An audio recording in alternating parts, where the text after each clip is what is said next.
Hello दोस्तों, कैसे हैं। मैं उम्मीद करता हूँ आप लोग सब अच्छे होंगे। तो आज हमारा जो ये वीडियो है ये बाल विकास का जो हमारा पहला वीडियो है, जिसमें हम सी टेट और यूपी टेट के लिए हमने ये वीडियो बनाया है। तो मैं उम्मीद करता हूँ आप लोगों को ये वीडियो बहुत अच्छा लगेगा और ये हमारी प्रैक्टिस बेस बहुत अच्छा होगा। और हमारा जो लक्ष्य रहेगा वो 30 में से 30 पूरा स्कोर लाने का हमारा जो है ये लक्ष्य रहेगा। ठीक है, तो हम शुरू करते हैं। पहला क्वेश्चन जो है वो क्या है।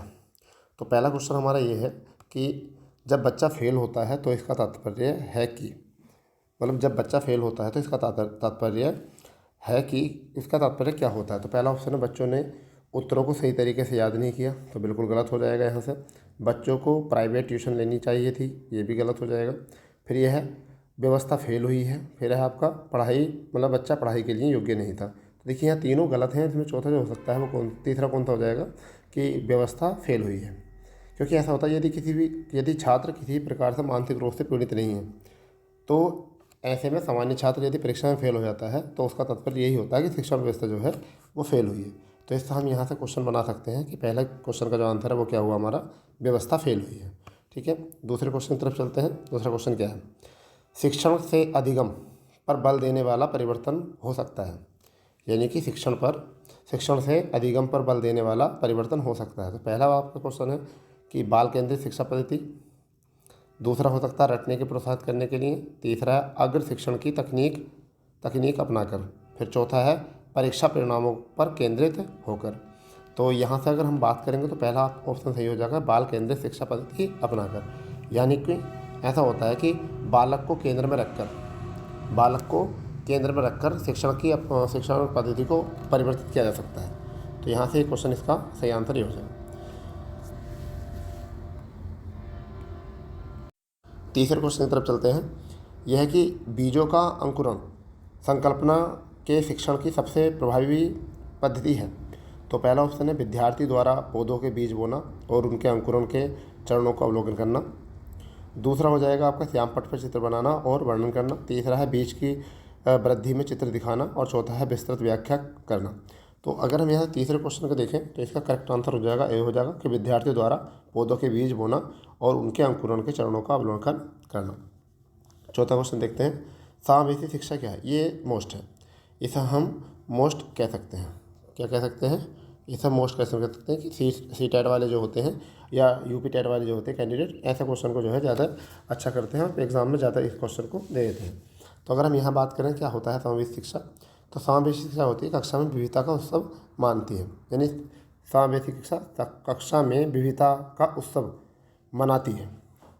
मतलब इसमें क्या होता है कि ऐसा होता है कि जब भी हमारी समावेशी शिक्षा होगी तो इसमें क्या होगा, सामान्य छात्र दिव्यांग छात्र के साथ विद्यालय में अधिकतर समय बिताता है।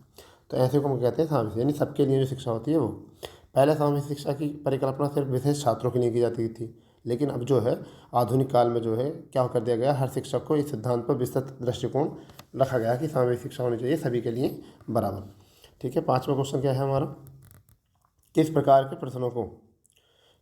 प्रश्नों को वस्तुनिष्ठ प्रश्नों की श्रेणी में रखा जाता है। तो हमारा पहला ऑप्शन है लघु उत्तरात्मक प्रश्न, फिर है मुक्त उत्तरात्मक प्रश्न, सत्य असत्य, फिर है निबंधात्मक प्रश्न। तो अगर हम इस क्वेश्चन की बात करें तो देखिए लघु उत्तरात्मक तो होगा नहीं बिल्कुल भी। ठीक है, फिर है आपका मुक्त उत्तरात्मक, तो ये मुक्त उत्तरात्मक नहीं होगा। तो यहाँ पर जो होता है हमारा वस्तुनिष्ठ प्रश्नों में या तो सत्य या असत्य। तो इसका आंसर क्या हो जाएगा हमारा पाँचवें का, सत्य या असत्य। करेक्ट आंसर हो जाएगा हमारा सत्य और असत्य। छठा क्वेश्चन जो रहेगा हमारा वो क्या रहेगा, निम्न में से कौन सी प्रगतिशील शिक्षा की विशेषता है। निम्न में से कौन सी प्रगतिशील शिक्षा की विशेषता है। तो देखिए प्रगतिशील का मतलब क्या होता है कि जो निरंतर जारी रह रही हो, जिसने अपने जीवन में क्या कर रही हो, प्रगति की हो, उसको देखकर हम इसमें विकल्प से लगा सकते हैं। यदि हमारा जो आज का लेवल है वो ये है कि हम CDP पैथोलॉजी को जो है आराम से समझें। अगर आज हमने समझ लिया इसको अच्छे से तो शायद आने वाले जो भी हमारे सेट रहेंगे उनको आसानी से समझ सकते हैं। क्योंकि हम बार बार ना रटकर कुछ बातों को एक ही बार में समझने की कोशिश करेंगे। तो यहाँ पर क्या है, निम्न में से कौन सी शिक्षा प्रगतिशील शिक्षा की विशेषता है। तो पहला केवल देखो केवल वाले स्टेटमेंट हमेशा गलत हो जाते हैं। यहाँ तो आपको बिल्कुल ये संतुष्ट होना है कि जब भी केवल वाला कोई स्टेटमेंट आए वहाँ पर आप गलत कर सकते हो उसको, कि 95% 98% ऐसे स्टेटमेंट के होते हैं गलत। फिर यहाँ पर परीक्षाओं में अच्छे अंक प्राप्त करने पर बल देना, ये भी प्रगतिशील नहीं होती, क्योंकि ये रट के भी लाया जा सकता है। बार बार ली जाने वाली परीक्षाएँ ये भी नहीं हो सकती। ये आपका करेक्ट आंसर हो सकता है समय सारणी और बैठने की व्यवस्था में लचीलापन। समय सारणी और बैठने की व्यवस्था पर लचीलापन, इसका तात्पर्य ये होता है। सातवां प्रश्न हमारा क्या है कि एक शिक्षक प्रश्न पत्र बनाने के बाद यह जांच करता है कि क्या प्रश्न परीक्षण में विशिष्ट उद्देश्यों की परीक्षा ले रहे हैं, वह मुख्य रूप से प्रश्न पत्र के बारे में चिंतित है। तो अभी किस प्रकार से चिंतित है, तो हम इसमें देख सकते हैं प्रश्नों के प्रकार से विश्वसनीयता या वैधता या संपूर्ण विषय वस्तु को शामिल। तो देखिए ये बहुत अच्छा क्वेश्चन है कि इंपॉर्टेंट क्वेश्चन है, सीटेट वाले ऐसे क्वेश्चन को रख देते हैं। संपूर्ण विषय वस्तु को शामिल करने पर वो ये देखता है जब भी कोई पेपर बनाता है कि हमने उसमें संपूर्ण विषय वस्तु को शामिल किया है या नहीं किया है। अगर किसी भी क्वेश्चन पेपर को बनाएगा तो उसमें देखा जाएगा कि उसने जितना भी सिलेबस है उसको, उस पूरे सिलेबस को अंडरलाइन या उसको उसमें ऐड किया है या नहीं किया है। तो यहाँ 7वें का आपका ए विकल्प हो जाएगा। देखिए ये आपको आगामी एग्जाम में बहुत फ़ायदा देने वाले हैं। ये प्रैक्टिस इस तरीके से कर लेनी चाहिए क्योंकि हमको इस तरीके से क्वेश्चन को जज करना और वहाँ पर उसमें आंसर को मतलब चुनने में थोड़ी सी हमको आसानी हो जाती है। ठीक है, चलिए 8वां प्रश्न देखते हैं। विवेचनात्मक शिक्षा शास्त्र का यह दृढ़ विश्वास है कि, अब यहाँ पर हमें सही स्टेटमेंट देखना क्या है। तो यहाँ पर विद्यार्थियों को स्वतंत्र रूप से ताड़नात्मक नहीं होना करना चाहिए, गलत बात है बिल्कुल। फिर है दूसरा, बच्चे स्कूल से बाहर क्या सीखते हैं यह प्रासंगिक है, ये भी गलत बात है। फिर आपका यहाँ से हो जाएगा शिक्षार्थियों का अनुभव और प्रत्यक्ष लाभ महत्वपूर्ण होते हैं, तो यही इसका करेक्ट आंसर हो जाएगा। शिक्षार्थियों के अनुभव और प्रत्यक्ष लाभ महत्वपूर्ण होते हैं, यानी कि जो शिक्षार्थी होते हैं उनके जो अनुभव होते हैं होते हैं और प्रत्यक्ष लाभ होते हैं वही उसके महत्वपूर्ण होते हैं। तो इसका करेक्ट आंसर हो जाएगा आपका सी। चलिए 9वें क्वेश्चन की तरफ चलते हैं। 9th नंबर कौन सा क्वेश्चन हमारा, उसमें है हमारा कि विद्यालय आधारित आकलन मुख्य रूप से किस सिद्धांत पर आधारित होता है। विद्यालय आधारित आकलन मुख्य रूप से किस सिद्धांत पर आधारित होता है। तो अगर हम इस पर देखें तो पहला विकल्प हमारा बाह्य परीक्षकों की अपेक्षा शिक्षक अपने शिक्षार्थियों की क्षमताओं को बेहतर जानते हैं।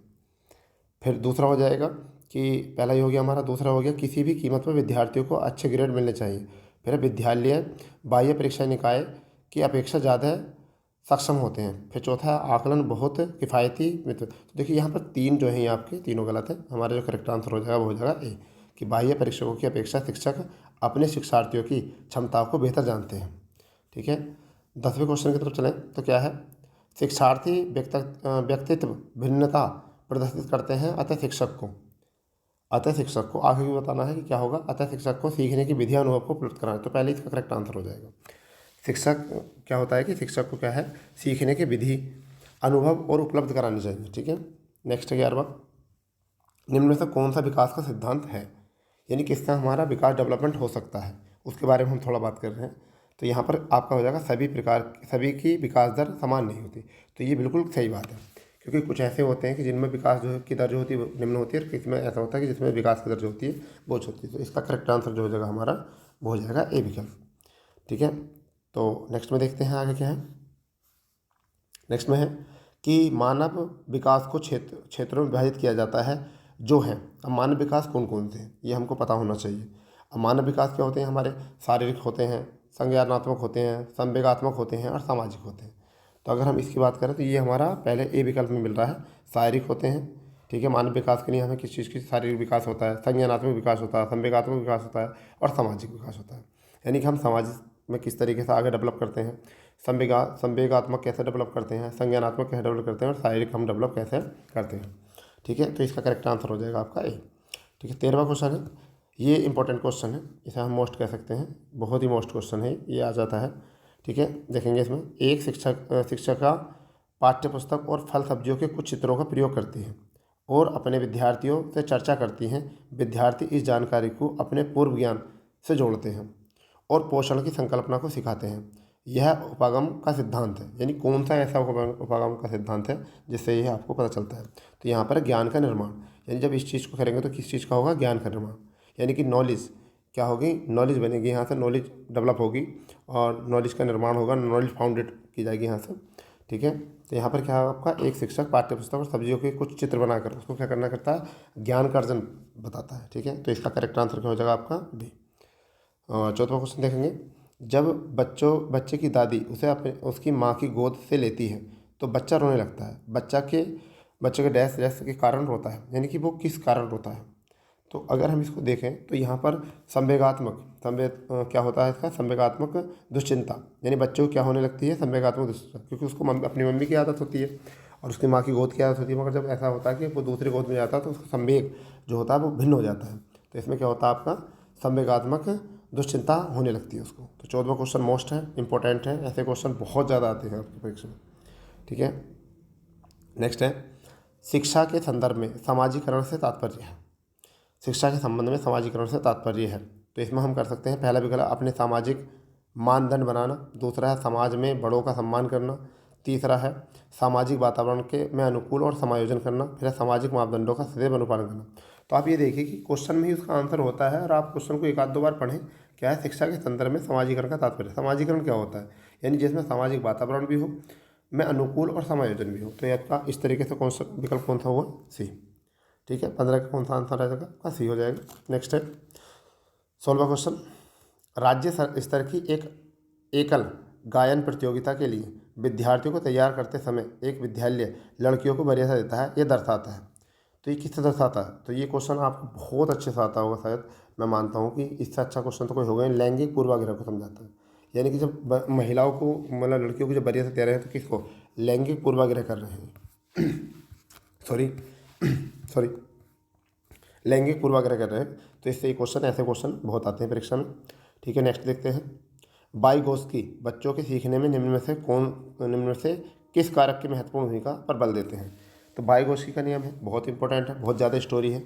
वाइगोत्स्की के अनुसार जो है बालक संज्ञानात्मक विकास करता है, कैसा करता है, संज्ञानात्मक विकास करता है। और उनकी सामाजिक संस्कृति परिवेश का जो आपको तुमने देखा होगा परिक्षेप दिया गया है।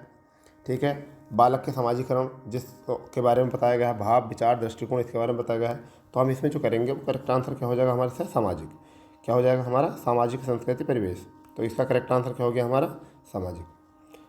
18वां क्वेश्चन हमारा, 18वां क्वेश्चन जो होगा वो क्या होगा, 18वां क्वेश्चन होगा कि एक शिक्षिका अपने शिक्षार्थियों की विभिन्न अधिगम शैलियों को संतुष्ट करने के लिए वैविधिक पूर्ण कार्यों का प्रयोग करती है, वह से प्रभावित है। तो आपका ये क्वेश्चन बहुत मोस्ट क्वेश्चन है, आपको ये पता होना चाहिए। क्या है आपका, कोलबर्ग के नैतिक विकास के सिद्धांत, दूसरा है गार्डनर के बहुबुद्धि सिद्धांत, तीसरा है वाइगोत्स्की के सामाजिक संस्कृति सिद्धांत, और चौथा है आपका पियाजे के ज्ञानात्मक विकास के सिद्धांत। तो देखिए अगर हम बात करें तो गार्डन, इसमें जो एक आपका बहुत इंपॉर्टेंट है, आपके एनसीईआरटी में इसका जिक्र मिल जाएगा, गार्डन के बहुबुद्धि सिद्धांत के बारे में मिल जाएगा आपको। इन्होंने क्या कहा है बहुबुद्धि सिद्धांत में, कि जिस प्रकार शिक्षिका अपने शिक्षार्थियों को विभिन्न अधिगम शैलियों को संतुष्ट करने के लिए विविधतापूर्ण कार्य करती है, तो उससे प्रतीत होता है कि ये क्या है आपका बहुबुद्धि सिद्धांत है। बहुबुद्धि यानी एक से ज़्यादा, तो इसका क्या हो गया, गार्डन का बहुबुद्धि सिद्धांत हम इसको कह सकते हैं। ठीक है, 19वां क्वेश्चन हमारा क्या है कि एक शिक्षिका अपने आप में कभी भी प्रश्नों के उत्तर नहीं देती, वह अपने विद्यार्थियों को उत्तर देने के लिए समूह चर्चा और सहयोगात्मक अधिगम अपनाने के लिए प्रोत्साहित करती हैं। यह उपागम के सिद्धांत पर, यानी किस उपागम के सिद्धांत पर आधारित है। तो इसके 4 आगे देख लेते हैं हम क्या विकल्प है। तो विकल्प है पहला अनुदेशात्मक सामग्री के उचित संगठन से, अच्छा उदाहरण प्रस्तुत करना और भूमिका प्रतिरूप बनाना, फिर आपका सीखने की तत्परता, और फिर चौथा है सक्रिय भागीदारी। तो अब देखिए इस क्वेश्चन को पढ़िए, आप इस क्वेश्चन को देखिए दोबारा से, और जब आपको यहाँ से विकल्प का जज हो जाएगा। एक शिक्षिका अपने आप में कभी भी प्रश्नों को उत्तर नहीं देती, वह अपने विद्यार्थियों को उत्तर देने के लिए समूह चर्चा, एक तो ये शब्द उठ गया यहाँ से, सहयोगात्मक अधिगम अपनाने के लिए प्रोत्साहित करती है। तो यहाँ से आपको आंसर मिल गया होगा, क्या आंसर मिल गया कि सक्रिय भागीदारिता, यानी कि समूह चर्चा का मतलब क्या है, सक्रिय भागीदारिता। तो बिल्कुल बहुत हल्का पड़ता है, हम इसमें 25 से 25 बिल्कुल, फिर 30 से 30 बिल्कुल लेकर आएंगे। ये यूपी टेट में भी आता है आपका CDP, और CTET में भी आता है, और आपका सुपर टेट में रहता है। तो अगर हम कोशिश करेंगे इसमें एक दो बार, अगर हम ज़्यादा प्रैक्टिस अच्छे तरह समझेंगे इसको, तो ये एक ऐसा सब्जेक्ट है जिसमें 30 में से 30 भी पूरे फुल मार्क्स हमारे आ जाते हैं। और हमें किसी परीक्षा में सफल होने के लिए हमारे अगर 5 सब्जेक्ट हैं तो उसमें 4 सब्जेक्ट हमारे टॉप होने चाहिए, 3 सब्जेक्ट अच्छे होने चाहिए, और 2 सब्जेक्ट हमारे अगर एवरेज भी होंगे तो हमारा अच्छा स्कोर वहाँ से आ जाएगा। ठीक है, चलिए अगले क्वेश्चन की ओर बढ़ते हैं। अगला क्वेश्चन क्या है, 20वां क्वेश्चन है, निम्नलिखित में से कौन सा शिक्षक से संबंधित अधिगम को प्रभावित करने वाला कारक है। निम्न में से कौन सा शिक्षक से संबंधित अधिगम को प्रभावित करने वाला कारक है। तो बहुत बढ़िया क्वेश्चन है, इसको इम्पोर्टेंट कर लो, इसे इम्पोर्टेंट कर लो, बहुत ज़्यादा इम्पोर्टेंट। इसमें बैठने की उचित व्यवस्था। तीसरा है शिक्षण अधिगम संसाधनों की उपलब्धता। तीसरा है विषय वस्तु या अधिगम अनुभवों की प्रकृति। और चौथा है आपका विषय वस्तु की प्रवणता। तो इसका करेक्ट आंसर हो जाएगा आपकी विषय वस्तु में प्रवणता। विषय वस्तु प्रवणता, इसका क्या मतलब होता है? जब शिक्षक अपने विषय में प्रवीण होता है और शिक्षण को अधिक प्रभावी बना सकता है, साथ ही उसके अन्य विषयों के बारे में भी उसे सामान्य ज्ञान हो। जैसे मान के चलिए कोई कैंडिडेट जो है वो हिंदी पढ़ा रहा है और हिंदी के साथ साथ वो संस्कृत के नियमों को बताता है, सामाजिक तथ्यों को बताता है, तो उसको हम क्या कहते हैं? अधिगम को प्रभावित करने वाले कारक, यानी शिक्षा वस्तु में प्रवणता, इसको यही कहेंगे हम। ठीक है, चलिए 21वें क्वेश्चन की तरफ चलते हैं। ये बहुत अच्छा है, कोहलबर्ग का बहुत ज़्यादा आता है। कोहलबर्ग के अनुसार शिक्षक बच्चों में नैतिक मूल्यों का विकास कर सकता है। शिक्षक बच्चों में नैतिक मूल्यों का विकास कर सकता है। तो पहला है इसमें धार्मिक शिक्षा को महत्व देकर, फिर दूसरा है व्यवहार के स्पष्ट नियम बनाकर, तीसरा नैतिक मुद्दों पर आधारित चर्चाओं में उन्हें शामिल करके, और फिर चौथा विकल्प है कैसे व्यवहार किया जाना चाहिए जिससे कि इस पर कठोर निर्देश देकर। तो अब इसमें बहुत इंपॉर्टेंट बात तो ये है कि हमें इसको एक बार और पढ़ना चाहिए। कोहलबर्ग के अनुसार शिक्षक बच्चों में नैतिक मूल्यों का विकास कर सकता है। अब नैतिक मूल्यों के विकास के लिए क्या होता है? विभिन्न नैतिक मुद्दों पर परिचर्चा होनी चाहिए, विभिन्न नैतिक मुद्दों पर परिचर्चा होनी चाहिए, सहभागिक भागीदारी बननी चाहिए, और वो उनको प्रेरणादायक होंगी कहानियाँ, तो उनको सुनकर उनको नैतिक विकास में समर्थन देते होंगे। तो क्या होगा इसमें? नैतिक मुद्दों पर आधारित चर्चा में उन्हें शामिल करके, जब वो नैतिक मुद्दों पर आधारित चर्चाओं में शामिल होंगे तो उनका क्या होगा? नैतिक विकास होगा। नैतिक विकास को निर्देशित किया जाएगा और उनको प्रेरणा मिलेगी वहाँ से। इसको ही किसने बताया है? कोहलबर्ग ने बताया। ठीक है, तो 22वां क्वेश्चन देख लेते हैं। छोटे शिक्षार्थियों को कक्ष में समवयस्कों के साथ अंतःक्रिया करने के लिए प्रोत्साहित करना चाहिए, जिससे, यानी जिससे क्या हो? पहला है कि वे एक दूसरे से प्रश्नों के उत्तर सीख सकें, तो इतना ठोस जवाब नहीं है। फिर है पाठ्यक्रम को बहुत जल्दी पूरा किया जा सके, ये भी नहीं हो सकता। वे पढ़ने के दौरान सामाजिक कौशल सीखें, ये अच्छा है। तो इसका करेक्ट आंसर कौन सा हो गया? वे पढ़ने के दौरान क्या करेंगे? कौशल, यानी कि जो असमवयस्क हैं तो उनको अंतःक्रिया करने के लिए प्रोत्साहित करना चाहिए, जिससे क्या होगा? वे पढ़ने के दौरान क्या करेंगे? सामाजिक कौशल भी सीखने में ज़्यादा रुचि रखेंगे। तो इसका करेक्ट आंसर कौन सा हो गया हमारा? सी आपका करेक्ट आंसर हो जाएगा। 23वां क्वेश्चन हमारा इसमें है कि जब एक निर्योग्य बच्चा पहली बार विद्यालय जाता है तो शिक्षक को क्या करना चाहिए? तो ये तो आप ऐसे भी जज करके बता सकते हो, समझिए ना। ये तो कोई भी व्यक्ति जो है इसे बिना उसके भी एलिमिनेट करने से भी, बिना तथ्य से उसके मन में विचार आ सकते हैं। पहला क्या है? बच्चों की निर्योग्यता के अनुसार उसे विशेष विद्यालय में भेजने का प्रस्ताव। ये गलत बात है, ऐसा कोई नहीं करता कि इनके लिए कोई स्पेशल स्कूल बनेंगे। उसे अन्य विद्यार्थियों से अलग रखना चाहिए, ये भी गलत बात है बिल्कुल। भाई ऐसा अगर होगा तो भेदभाव हो जाएगा। ठीक है, और ये संविधान में भी मना है भेदभाव। फिर है प्रवेश परीक्षा लेनी चाहिए। प्रवेश परीक्षा पहली बार तो एक निर्योग बच्चा है तो उसके लिए तो जरूरी नहीं है। तीसरा मेरा ऐसा लगता है कि ये सही होगा, क्योंकि सहकारी योजना विकसित करने के लिए बच्चों के माता पिता के साथ चर्चा करनी चाहिए। वेरी गुड, ये इंपॉर्टेंट है। तो ये इसका करेक्ट आंसर हो जाएगा आपका। क्या होगा कि सहकारी योजना विकसित करने के लिए बच्चों को माता पिता के साथ चर्चा करनी चाहिए। ठीक है, 24वां क्वेश्चन देख लेते हैं। प्याजे, ये भी बहुत प्रसिद्ध है। प्याजे के ज्ञानात्मक विकास के चरणों में के अनुसार इंद्रियण गामन, जिनसे संवेदी प्रेरक अवस्था किसके साथ संबंधित है? तो ये बहुत इंपॉर्टेंट है। प्याजे का ज्ञानात्मक विकास के चरणों के अनुसार संवेदी प्रेरक, इस पर ज़्यादा गौर करना आपको।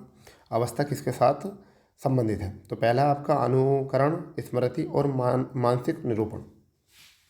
ठीक है, तार्किक रूप से समस्या समाधान की योग्यता, विकल्पों के निर्वाचन और विश्लेषण की करने की योग्यता, फिर सामाजिक मुद्दों से संरोधन।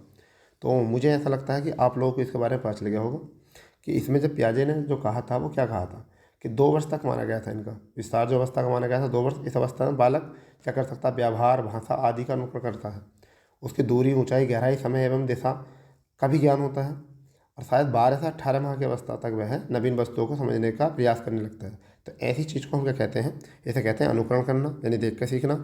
ठीक है, और स्मृति यानी कि बुद्धि, मेमोरी, और मानसिक निरूपण। तो इसका करेक्ट आंसर क्या हो जाएगा आपका? ये हो जाएगा अनुकरण, स्मृति और मानसिक निरूपण। तो 24वें का आपका करेक्ट आंसर हो जाएगा ए। 25वां क्वेश्चन देख लेते हैं क्या है। 25वां क्वेश्चन जो है हमारा क्या है कि मानव व्यक्तित्व परिणाम है। मानव व्यक्तित्व परिणाम है। अब ये कैसा परिणाम है? पहला ऑप्शन है पालन पोषण और शिक्षण का, दूसरा ऑप्शन है अनुवांशिकता और वातावरण की अंतःक्रिया का। फिर है केवल वातावरण का, केवल अनुवांशिक। तो आप ये समझिए, इस क्वेश्चन को आप बिना ही किताब पढ़कर भी लगा सकते हो। जब मानव व्यक्तित्व का परिणाम होता है, जैसा व्यक्ति होता है तो वो कैसे सीखता है? या तो अनुवांशिकता गुण होते हैं उसके अंदर, या फिर वातावरण, जिस क्षेत्र में वो रहेगा उसको देखकर सीखेगा, या फिर उसमें कुछ ऐसे अनुवांशिक गुण होते हैं जिनको वो अपने माता पिता से, मतलब कि जीन से प्राप्त करता है। तो पालन पोषण तो नहीं हो सकता, फिर दूसरा केवल वातावरण भी नहीं हो सकता, और केवल, तो मैंने आपको बताया केवल वाले तो गलत ही होते हैं लगभग। तो इसमें क्या हो सकता है आपका करेक्ट आंसर? अनुवांशिकता और वातावरण की अंतःक्रिया इसका करेक्ट आंसर हो जाएगा। ठीक है, 26वां क्वेश्चन आपका क्या आएगा कि शिक्षण अधिगम प्रक्रिया में व्यक्तिगत रूप से ध्यान देना महत्वपूर्ण है क्योंकि। शिक्षण अधिगम प्रक्रिया में व्यक्तिगत रूप से ध्यान देना महत्वपूर्ण है क्योंकि पहला विकल्प है विद्यार्थी हमेशा समूह में ही बेहतर सीखते हैं। फिर दूसरा है शिक्षक प्रशिक्षण कार्यक्रमों में ऐसा ही बताया गया है।